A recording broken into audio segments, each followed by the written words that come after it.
Hello subscribers, so this is part 2 to my video on my ideas for a Hocus Pocus sequel. The first video went over my ideas for a story, and this video is going to go over my ideas for cast, crew, and locations. Now you really should watch the first part of this video before watching the second. It'll help give you a better understanding of what I'm talking about. Nevertheless, I'm going to get right into it. I'd like to start with talking about the cast.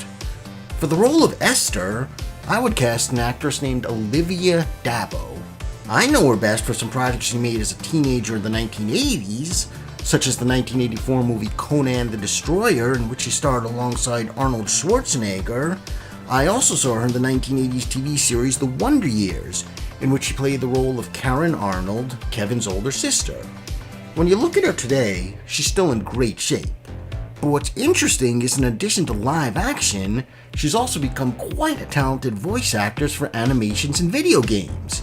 She has a wide range of cartoon-like voices she can do, and I think that's just what you need for a witch in a Hocus Pocus movie. And if that's not enough, she's additionally a singer. She's put out a few albums. I've heard her sing, and she is extremely talented. And I don't think I need to tell you why an actress playing a witch in a Hocus Pocus movie should be able to sing. So again, I think Olivia Dabo would be an excellent choice to play a witch in a Hocus Pocus sequel.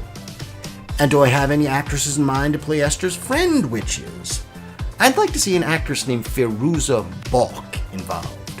When she was very young, she played the role of Dorothy in the 1985 movie Return to Oz, a sequel to the classic Wizard of Oz. Later in 1996, she played an evil witch in the movie The Craft and was quite disturbing in the role. I think having her in a Hocus Pocus sequel would add some range to the different witch characters. My idea is that this movie would have 4 witches, 3 funny, and 1 scary. Now I've read that Fairuza Balk also does some singing, but I've never heard her sing. But it's also important that this actress actually practices witchcraft in real life and serves as a consultant for witchcraft on the movie The Craft, so she could serve as a consultant on a Hocus Pocus sequel as well. Of course I realized that the way witchcraft was portrayed in Hocus Pocus was entirely fictional, had nothing to do with real witchcraft.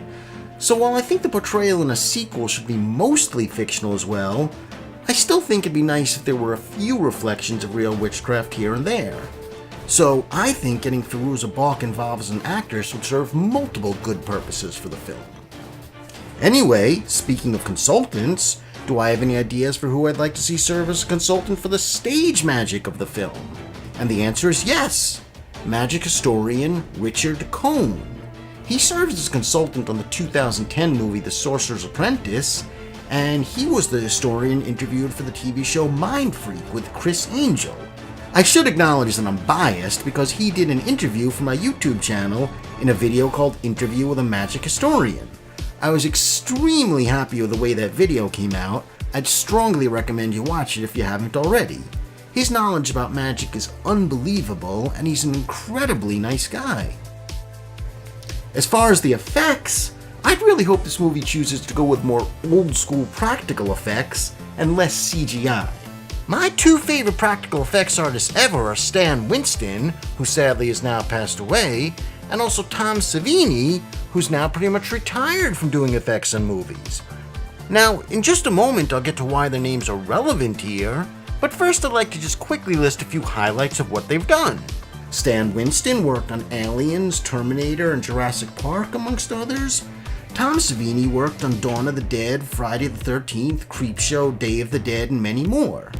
But what's interesting is that Savini now has a school called the Douglas Education Center, located near Pittsburgh, Pennsylvania, at which students are taught to do practical effects using many of Savini's old school styles and concepts. And there's also an online school called the Stan Winston School of Character Arts, where students learn to do effects using Stan Winston's concepts. So if I were a producer of this Hocus Pocus sequel, I'd look very carefully at these schools for students who can impress me, and I'd hire them to work on the film. I'd also love to get writer R.L. Stine somehow involved, at least for some minor script revisions. For anyone who doesn't know, R.L. Stine wrote Goosebumps, The Haunting Hour, and he's just an absolute master at writing good horror for kids. Now, regarding the filming locations for Sleepy Hollow in the year 1790, I should mention that the real town of Sleepy Hollow has an old farm preserved as an outdoor museum called Phillipsburg Manor. About 10 miles north is a similar place called Van Cortlandt Manor, which every year holds a festivity called the Great Jack-O-Lantern Blaze. Only about 3 miles south is Washington Irving's Sunnyside. Also nearby is a mansion called Lyndhurst. And if they want to travel about 50 miles to Long Island, there's a huge place called Old Bethpage Village Restoration. I think that filming at these old preserves would give the movie a more organic look than building sets. The first Hocus Pocus movie briefly filmed scenes at old village preserves like Plymouth Plantation and Pioneer Village, both in Massachusetts. I should mention that most of these New York Hudson Valley preserves have so many Halloween festivities in the month of October that if a movie were to shoot at these locations, they'd probably have to wait until the month of November. But these days with climate change, it shouldn't be too cold there in November, plus which, it should really look like autumn. Okay, so these are just my ideas for cast, crew, and location on a Hocus Pocus sequel, but of course I'd like to hear some feedback from you viewers. Do you like my ideas? Do you not like them? Or do you have different ideas? Please leave it all in the comments below. And of course, if you've enjoyed this video and you'd like to see more of my videos, then please feel free to hit that subscribe button. I would love to have you. Thank you and happy Halloween.